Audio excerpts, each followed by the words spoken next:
Hello everyone, I welcome you back to your very own channel एजी आपटी। और आज जो हम करने वाले हैं वो है वन वर्ड सब्स्टिट्यूशन, यानी कि अनेक शब्दों के लिए एक शब्द। अच्छा, जिसने भी आप सभी में से इसका पहला वीडियो नहीं देखा है, क्योंकि ये पार्ट 2 है, तो पहला वीडियो देखने के लिए इस लिंक पे जाइए। और ये देखना ज़रूरी इसलिए है क्योंकि ये सारे के सारे वन वर्ड सब्स्टिट्यूशन आपके एसएससी, बैंक या किसी भी और कम्पिटिटिव एग्जाम के लिए बहुत ज़्यादा इंपॉर्टेंट है। ठीक है, तो आई होप आप ये लोग पहला वीडियो देख कर आए हैं। जिन्होंने नहीं देखा है ज़रूर इस लिंक पर जाएं। तो चलिए आज की क्लास शुरू करते हैं। और आज का जो पहला वर्ड है हमारा, दैट इज एक्सियम। क्या वर्ड है पहला? एक्सियम। तो एक्सियम क्या होता है? A statement that is regarded as true. तो कोई भी एक ऐसा स्टेटमेंट जिसे सच माना जाए हर स्थिति में, उसको हम एक्सियम कहते हैं। तो देखिए, शब्द जो है एक्सियम मैथमेटिकल टर्म्स में बहुत ज़्यादा इस्तेमाल होता है। तो जैसे हम बोलते हैं मैथमेटिकल एक्सियम्स, तो इसका क्या मतलब हुआ? मैथमेटिकल एक्सियम्स का मतलब हुआ कि वो सिद्धांत या वो प्रिंसिपल जिन्हें हर केस में हम सही मानेंगे या सच मानेंगे। These are called as mathematical axioms. अच्छा, इस शब्द का जो कंपैरिजन होता है वो होता है मैक्सिम से। किससे? मैक्सिम से। तो मैक्सिम क्या होता है ये बात भी समझ लेते हैं। मैक्सिम होते हैं कहावत। क्या होते हैं? कहावत। तो समझिएगा, मैक्सिम और एक्सियम में क्या फर्क है? एक्सियम हुआ जब मैंने आपको बोला कोई भी एक ऐसा स्टेटमेंट जिसे हमेशा सच माना जा रहा है। ये मैथमेटिक्स या फिजिक्स में भी इस्तेमाल हो सकता है। लेकिन मैक्सिम क्या हुआ? मैक्सिम हुआ कहावत के तौर पे वो शब्द इस्तेमाल करे जाने वाले। जैसे मैंने कहा, you are never too old to learn. तो यहाँ पे ये क्या हुआ? एक कहावत हुई, और ये कहावत क्या कहलाएगी? मैक्सिम कहलाएगी। तो इसके कुछ और सिनोनिम समझते हैं। पहला शब्द है हमारे पास डिक्टम। क्या शब्द है? डिक्टम। डिक्टम होता है एक बहुत शॉर्ट सेइंग जो कि हमेशा सच हो। एक बहुत शॉर्ट सा कुछ सेइंग जो आए जो कि सच बताए, जैसे कि माइट इज राइट। ये क्या है? शॉर्ट सेइंग है और एक सत्य है। इसको हम क्या बोलने वाले हैं? डिक्टम बोलने वाले हैं। बहुत अच्छा शब्द है ये। अगला शब्द जो इसमें आता है दैट इज ट्रूइज्म। तो देखिए, ट्रूइज्म जो है उसका रूट क्या है? ट्रुथ है, सच। तो ट्रुथ के ऊपर क्या शब्द बना है? ट्रूइज्म। और ट्रूइज्म का मतलब है कोई चीज जो ऑब्वियसली सत्य ही हो, उसको हम क्या कहेंगे? ट्रूइज्म कहेंगे। और एक्सियम को हम रिलेट कर सकते हैं प्रिंसिपल यानी कि सिद्धांत से। तो कोई भी सिद्धांत जिसके ऊपर बाकी चीजें बेस्ड हो, एक्सियम भी एक सिद्धांत है जिसके ऊपर बाकी चीजें बेस्ड आएंगी, जिसको क्रॉस क्वेश्चन नहीं करा जा सकता। और अगला शब्द इसमें मैं जोड़ता हूं, देखो एक शब्द हम जोड़ते हैं इसे, वो है प्रपोजिशन। क्या है? प्रपोजिशन। सो प्रपोजिशन का मतलब क्या होता है? प्रेपोजिशन नहीं, प्रपोजिशन। सो प्रपोजिशन का मतलब क्या होता है? कोई भी एक स्टेटमेंट या एजर्शन। तो एक बात समझना, स्टेटमेंट या एजर्शन का क्या मतलब हुआ? तो कोई भी इंसान जिसने कोई स्टेटमेंट या ओपिनियन अपनी रखी है, ये हो सकता है सच हो, ये हो सकता है सच ना हो। तो प्रपोजिशन और एक्सियम में जमीन आसमान का फर्क है। एक्सियम क्या था? जिसे सच ही माना जाएगा, लेकिन प्रपोजिशन हो सकता है सच हो या फिर सच ना हो। आई होप ये शब्द सबको क्लियर है, इसके सिनोनिम क्लियर है। ध्यान रखिएगा, जैसे ये वीडियो खत्म होगा लिंक में जाइएगा और इसकी एक एक्सरसाइज शीट आपको मिलेगी करने के लिए, और वो जरूर प्रैक्टिस करें। ठीक है, चलिए अगले वर्ड पर आते हैं। अगला शब्द है हमारे पास क्यूरेटर। क्यूरेटर कौन होता है? So in charge of a museum को हम क्या कहते हैं? क्यूरेटर कहते हैं। क्या? In charge of a museum is called as curator. लेकिन ये क्यूरेटर का एग्जैक्ट मीनिंग क्या है, तो ये भी बता देता हूं। तो क्यूरेटर का एग्जैक्ट मीनिंग होता है कोई भी किसी भी जगह का कस्टोडियन, जो ध्यान रखने वाला है, जो कीपर है, जो गार्जियन है, जो केयर टेकर है, जो किसी भी जगह का ध्यान रखेगा। देखिए मैंने ये सिनोनिम बताए हैं इसके। क्या? कस्टोडियन, कीपर, गार्जियन या केयर टेकर। वो जो किसी भी जगह का या किसी भी स्थान का ध्यान रखेगा वो कहलाता है क्यूरेटर। तो देखो, वो सारे लोग जो क्रिकेट फैन है, एक बात समझना, क्रिकेट में एक शब्द इस्तेमाल होता है पिच क्यूरेटर। क्या इस्तेमाल होता है? Pitch curator. पिच क्यूरेटर कौन होता है? देखिए, जो क्रिकेट की पिच का ध्यान रखेगा। देखो, क्रिकेट की पिच को भीगने नहीं दिया जाता, उसका मॉइस्चर लेवल मेंटेन करा जाता है। ठीक है, तो वहां पे जो उस पिच का ध्यान रख रहा है वो क्या कहलाता है? पिच क्यूरेटर कहलाता है। आई होप ये वर्ड सबको क्लियर था कि जो ध्यान रखने वाला है किसका? म्यूजियम का या किसी भी जगह का जो ध्यान रखेगा, that will be called as curator, यानी कि गार्जियन, केयरटेकर या कस्टोडियन। चलिए अब नेक्स्ट वर्ड की तरफ बढ़ते हैं, और नेक्स्ट वर्ड है हमारे पास ब्लास्फेमी। क्या है? ब्लास्फेमी। तो ब्लास्फेमी एक बहुत ही अच्छा शब्द है, समझेगा इस शब्द को। ब्लास्फेमी का मतलब क्या होता है? वर्ड्स यूज्ड अगेंस्ट या वर्ड्स यूज्ड डेरोगेटरी। किसके लिए? रिलीजन के लिए। तो समझना दोबारा, words used in derogation towards a religion is called as blasphemy. तो यानी कि कोई भी ऐसा शब्द जो किसी भी धर्म के या किसी भी मानी हुई चीज के, सेक्रेड चीज के खिलाफ बोले जाए, इज कॉल्ड एज ब्लास्फेमी। तो ब्लास्फेमी होता है अपशब्दों का प्रयोग करना, किन शब्दों का? अपशब्दों का प्रयोग करना धार्मिक चीजों के प्रति, इज कॉल्ड एज ब्लास्फेमी। अब यहां पे इनसे कुछ शब्दों को रिलेट करते हैं। एक पहला सिनोनिम जो आपके आगे आएगा वो है प्रोफैनिटी। तो प्रोफैनिटी का मतलब होता है प्रोफेन, जो ये शब्द है इसका मतलब होता है इररिलीजियस। इररिलीजियस मतलब जो धर्म के खिलाफ हो, जो धर्म का ध्यान ना दे, जो धर्म कोई बेइज्जती करे, इन शब्दों को हम प्रोफेन बोलते हैं। Offensive word towards religion is called as profanity. I hope that is clear to all.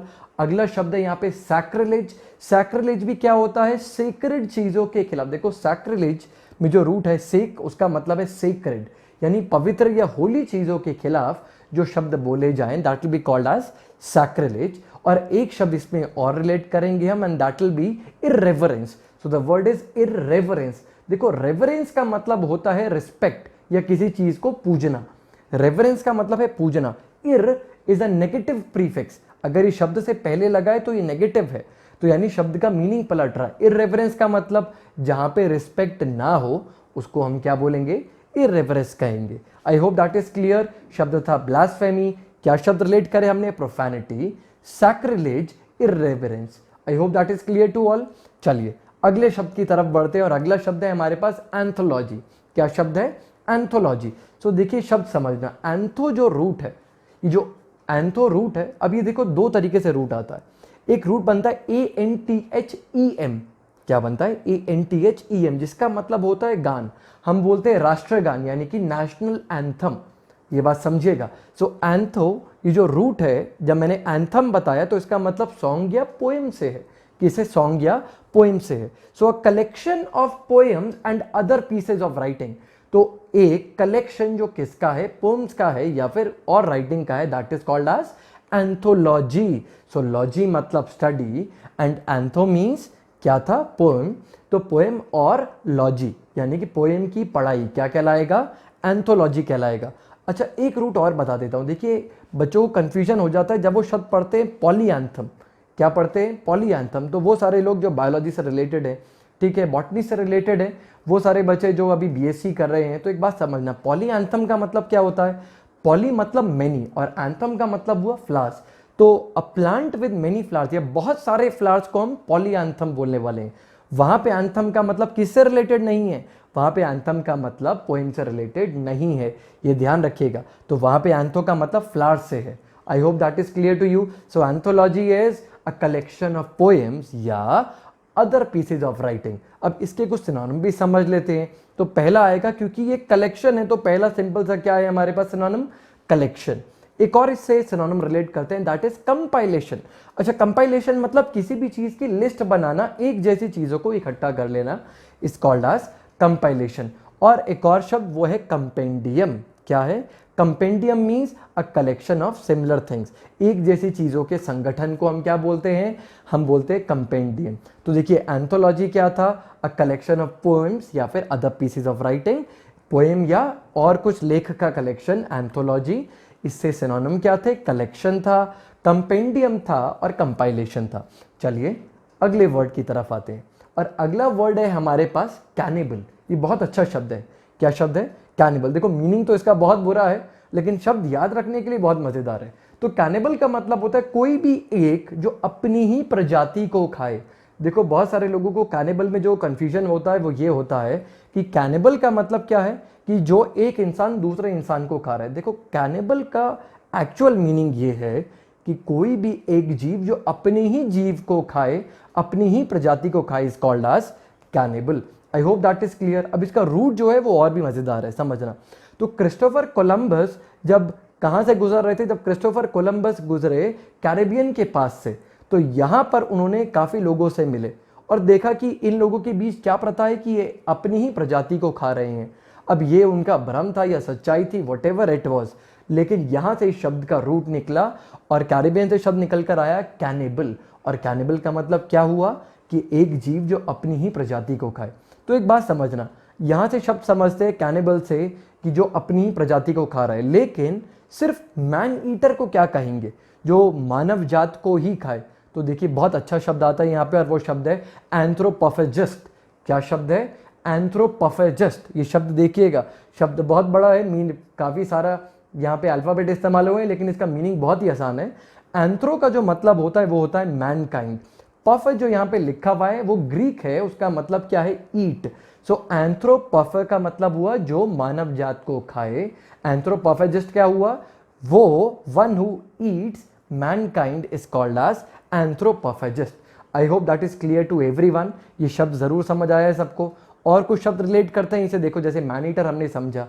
अच्छा, जो सिर्फ फ्लैश खाता है, जो सिर्फ क्या खाता है?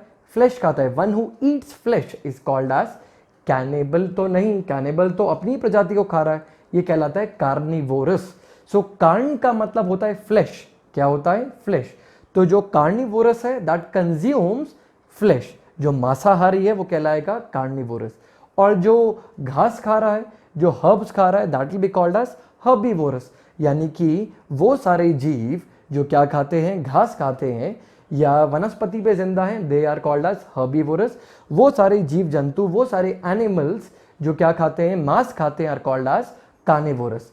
अच्छा, यहाँ पे एक और इंटरेस्टिंग वर्ड पूछता हूँ, तो मुझे बताइए one who feeds on blood is called as, जो ब्लड पे जिंदा रहे, जो ब्लड को कंज्यूम करे, वो क्या कहलाता है? तो वो कहलाता है सैंग्विवोरस। क्या कहलाता है? Sanguivorous. So this is a very interesting word, बहुत इंटरेस्टिंग शब्द है, ये समझिएगा। तो ये जो शब्द है सैंग्विन, ये शब्द जो सैंग्वी है ये कहाँ से निकला है? सैंग्वी निकला है ब्लड से। कहाँ से? सैंग्वी का रूट क्या है? ब्लड। तो सैंग्विन का लेकिन जो मीनिंग होता है वो होता है हैप्पी। अरे ये कैसे हो गया? अभी तो आपने कहा सैंग्वी का मतलब ब्लड और सैंग्विन का मतलब हैप्पी, तो चलो ये समझाता हूँ। सैंग्वी जो है वो रूट है ब्लड उसका। कैसे? तो समझिए कोई ऐसा इंसान है जो एकदम हष्ट पुष्ट है, तबीयत उसकी एकदम ठीक है, उसमें अभी खूब खून दौड़ रहा है, ठीक है, तो क्या वो खुश होगा, दुखी होगा? देखिए उसको आमतौर पर खुश होना चाहिए। और कोई एक इंसान जो बीमार पड़ा हुआ है, जो क्या कहते हैं इसे हिंदी में बोलते हैं ना, पीला पड़ा हुआ है, तो यानी कि ही लैक्स ब्लड, उसमें खून की कमी है, तो यानी कि वो सैंग्विन नहीं है। अब ये बात समझना ज़रा, जिसमें खून है वो हैप्पी है, वो क्या है? सैंग्विन। और जिसमें खून की कमी पड़ी है उसको हमने क्या बोला? पीला पड़ा हुआ है। तो यहां से ये शब्द निकलता है sanguine, and therefore sanguine means happy. I hope that is clear to everyone. तो सैंग्विन का मतलब हैप्पी हुआ, लेकिन उसका रूट क्या है? ब्लड। सैंग्विवोरस वो है जो ब्लड पे जिंदा रहे, जो ब्लड कंज्यूम करे। I hope that is clear to everyone. So हमने कैनिबल समझा क्या? जो अपनी प्रजाति को खाए। एंथ्रोपोफेजिस्ट कौन है? जो एक इंसान दूसरे इंसान को खाए। तीसरा हमने समझा कार्निवोरस, जो फ्लैश ईटिंग है, वो जानवर जो फ्लैश ईटिंग है वो क्या कहलाता है? Carnivorous. And one who eats herbs, और जो वनस्पति पे जिंदा रहे, is called as herbivorous. And the next word that we had in line was sanguivorous, one who feeds on blood, जो ब्लड पे जिंदा रहे, is called as sanguivorous. I hope these words are clear to everyone. ये सारे शब्द clear थे। पहले ये सारे शब्द एक बार रिकॉल करवा देता हूँ। एक्सियम एक वो स्टेटमेंट जिसे हमेशा सच माना जाए, इसके साथ हमने शब्द क्या समझे थे? मैक्सिम, डिक्टम, ट्रूइज्म, प्रिंसिपल और प्रपोजिशन। अगला शब्द समझा था हमने curator, incharge of a museum, और इसके हमने सिनोनिम्स क्या समझे थे? कस्टोडियन, कीपर, गार्जियन या केयरटेकर। अगला शब्द था हमारे पास ब्लास्फेमी। ये क्या है? वर्ड्स यूज्ड अगेंस्ट रिलीजन या सैक्रिलेजियस शब्दों का इस्तेमाल करना धर्म के खिलाफ। हमने सिनोनिम क्या समझे थे? प्रोफैनिटी, सैक्रिलेज या इरेवरेंस। अगला शब्द है एंथोलॉजी, और anthology is a collection of poems या अदर राइटिंग, और यहाँ पे इसके हमने सिनोनिम क्या समझे थे? कलेक्शन, कंपाइलेशन या कंपेंडियम। नेक्स्ट वर्ड है कैनिबल, और कैनिबल क्या है? जो अपनी ही प्रजाति को खाए, और हमने सिनोनिम क्या समझे थे? Anthropophagist, man eater, carnivorous, herbivorous and sanguivorous. I hope यहाँ तक के सारे शब्द क्लियर हैं। चलिए अब बढ़ेंगे अगले शब्दों की तरफ। तो अगला शब्द है हमारे पास biennial. So the word that we have is biennial. So what is biennial? Anything that happens once in 2 years। तो समझिएगा दोबारा एक बात ध्यान से, वन वर्ड सब्स्टिट्यूशन में कैसे लिखा आएगा? Anything that happens once in 2 years, 2 साल में एक बार होने वाला। या फिर ऐसा भी क्वेश्चन आ सकता है इसका, क्या anything that happens every alternate year. तो ध्यान से एक बात समझना, या तो हर ऑल्टरनेट ईयर का मतलब भी क्या हुआ, 2 साल में एक बार, ठीक है। तो anything that happens every alternate year या anything that happens once in 2 years is called as biennial. तो रूट समझिएगा, बाय का मतलब क्या हुआ 2 से, और नियल का मतलब है ईयर से, ईयरली से। तो once in 2 years is biennial. अब इसके ऑपोजिट में एक शब्द बोलता हूं और वो है बाय एनुअल। क्या शब्द है, बाय एनुअल। तो बाय एनुअल का मतलब क्या हुआ, एक चीज जो एक साल में 2 बार हो रही है। Anything that is happening twice in a year is called as biannual. तो biennial once in 2 years, biannual twice in a year, ये बात समझिएगा, ठीक है। अच्छा, बाय एनुअल जो है इसका मतलब हुआ एक साल में 2 बार। क्या इसका मतलब एग्जैक्टली यही है कि ये हर 6-6 महीने में हो रहा है? देखिए, इसका ये मतलब बिल्कुल भी नहीं है। अगर आपको कोई चीज़ बोलनी है जो बिल्कुल एग्जैक्ट 6 महीने के डिफरेंस में हो रही है, तो वहां पे आप हाफ ईयरली बोलेंगे। क्या बोलेंगे, हाफ ईयरली। लेकिन बाय एनुअल का मतलब हुआ एक साल में 2 बार हो रहा है वो, और ज़रूरी नहीं कि वो बराबर डिस्टेंस पे ही है, बराबर टाइम गैप पर ही है। I hope that is clear to everyone. तो चलिए अगले शब्द पर आए। अगला शब्द है हमारे पास कंटेम्प्ररी। क्या शब्द है, contemporary. So what do you mean by the term contemporary? अब ये बात समझते हैं। अब यहाँ पे क्वेश्चन कैसा आएगा, people living at the same time are called as, क्या क्वेश्चन आएगा, people living at the same time are called as contemporaries. तो कन का मतलब हुआ यहाँ पे इसके रूट में टुगेदर। क्या हुआ, टुगेदर। और टेम्पो का मतलब यहाँ पे जो टेम्प है उसका मतलब हुआ टाइम से। क्या हुआ, time. So con is together and tempo means time. जो एक समय में एक साथ थे, यानी वो 2 लोग जो एक समय में साथ साथ जिंदा थे, उनको हम क्या बोलने वाले हैं, कंटेम्प्ररी। या जिंदा थे, या जिंदा है, या उसी समय मौजूद थे। तो एक बात समझना, अगर मैं बोलता हूँ पीयर या फेलो या कोईवल, तो ये सब इसके सिनोनिम है, साथ साथ समझते जाते हैं। पीयर्स का मतलब क्या होता है, वो 2 लोग जो साथ साथ काम करें। फेलो भी वही सिटीजन है, फेलो सिटीजन कौन, जो साथ साथ रहते हैं। कोईवल का मतलब है जो एक ही समय में एग्जिस्ट करे। कोईवल का मतलब क्या है, जो एक समय में ही एग्जिस्ट करे, इज कॉल्ड एज कोईवल। तो यहां पे जो शब्द समझे हमने, कंटेम्प्ररी, पीयर, फेलो या कोईवल, इन सब का क्या मतलब था, इन सब का मतलब था कि वो लोग जो एक ही समय में साथ साथ रह रहे हैं आर कॉल्ड एज कंटेम्प्ररीज। अब इससे एक शब्द रिलेट करते हैं एंड दैट इज सिंक्रोनस। क्या शब्द है, सिंक्रोनस। तो देखिए, सिंक का मतलब भी क्या होता है, एक साथ। सिंक का मतलब भी क्या होता है, एक साथ, ठीक है। और क्रॉनस का मतलब होता है टाइम। जो ये रूट है क्रॉन, इसका मतलब भी क्या है, टाइम। तो सिंक्रोनस का मतलब जो 2 चीजें एक समय में एक साथ हों, यानी कि 2 things happening at the same time are called as synchronous. 2 things happening at the same time are called as synchronous. लेकिन 2 people living at the same time, वो 2 लोग जो एक समय में साथ साथ जी रहे हैं, एक ही समय में हैं, ये बात समझिएगा, वो 2 लोग जो एक ही समय में हैं, वो क्या कहलाएंगे, वो कहलाएंगे contemporary. I hope that is clear to everyone. ये शब्द सबको समझ आया, क्लियर है। Contemporary, synchronous, peer, fellow and coeval. तो चलिए अगले शब्द पे आते हैं। अगला शब्द है हमारे पास, बहुत मजेदार शब्द है, और ये शब्द है बेलीजरेंट। क्या शब्द है, बेलीजरेंट। सो रूट समझिएगा सबसे पहले इसका। बेली का मतलब होता है वॉर, आक्रोश, एग्रेशन। क्या होता है, वॉर, आक्रोश या एग्रेशन। काफी लोगों को लगा होगा बेली का मतलब कमर है, नहीं। यहाँ पे बेली का मतलब क्या है, बेली का मतलब है यहाँ पे वॉर से। सो बेलीजरेंट का मीनिंग क्या बना, सो बेलीजरेंट का मीनिंग है कंट्रीज एट वॉर। तो पेपर में क्या क्वेश्चन आएगा, countries at war are called belligerent. क्या कहलाती हैं, बेलीजरेंट। तो 2 देश जो आपस में लड़ाई में हैं, तो समझिए मैंने एग्जांपल लिया नॉर्थ कोरिया और साउथ कोरिया का, जो आपस में लड़ाई में है, ये क्या कहलाएगा, बेलीजरेंट कंट्रीज कहलाएंगे। क्या कहलाएंगे, belligerent countries. I hope that is clear to everyone. अब बेली रूट से एक शब्द और बनाते हैं, और वो है बेलिकोज। क्या शब्द है, बेलिकोज। बेलिकोज का मतलब होता है वो इंसान जो लड़ाई के लिए उत्सुक है, तैयार है। क्या है, उत्सुक है या तैयार है, जो लड़ाई करना चाहता है, that is called as bellicose. Someone who is willing to fight is called as bellicose. I hope that is clear. अच्छा, अगला शब्द इसमें जोड़ते हैं। एक शब्द आएगा इसमें एंटागनिस्ट। इसी का सिनोनिम क्या है, एंटागनिस्ट।